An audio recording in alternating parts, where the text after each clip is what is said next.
So now let's get into, for somebody that's just starting out, and they're interested in getting hognose snakes and they want to get a pair.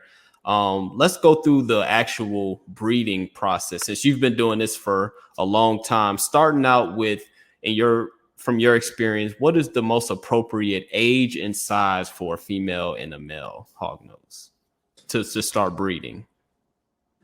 It's extremely variable. Let me start with just conveyance of what we see in the wild, and then we'll talk about captivity. So in the wild, it is not uncommon to find 100-gram females that have 5 or 6 eggs that are pregnant. So in the hobby, we would say, man, that's tiny. Let's don't go for it. But the difference between the ones in captivity and the ones in the wild that are 100 grams, they're usually 3 years old. So they've got age on them. Mm-hmm. So everything in the wild is centered around how much food resources available. So, like, for instance, here, I'll give you a scenario.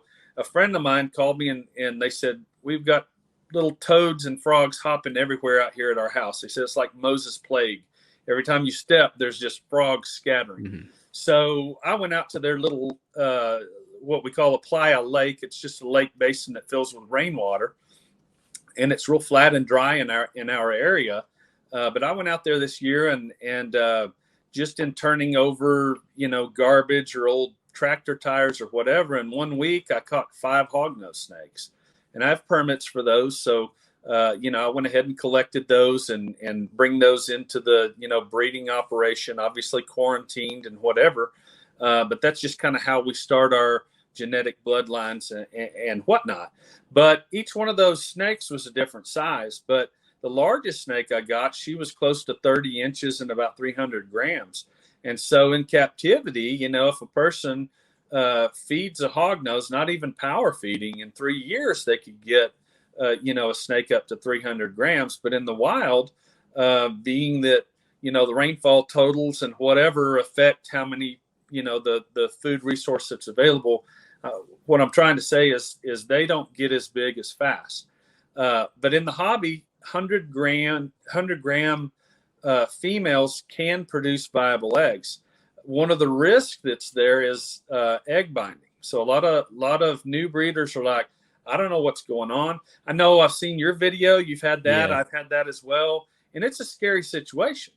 I had a $2,500 hognose that egg bound on me and ended up rolling, so it sucks sometimes, when you do everything you can do to try to help an animal and there's nothing that can be done. Mm-hmm. So that is one risk with breeding a smaller female. So to answer your question in a roundabout way, I would say optimum is around 150 to 250 grams for a female to breed. Usually if you get anywhere over 300, 350, if they're an obese animal, you can have some complications. Obesity is very counterproductive to breeding. So female hognose tend to have an ability to store fat, not move, and they don't breed as well or have as many eggs. So the way to overcome that issue, I just feed 1 meal a week to my adult females. So if they're a large female, I'll feed them 1 hairless mouse adult a week, and that's it. They don't get 2 a week. They don't get 1-2 times a week.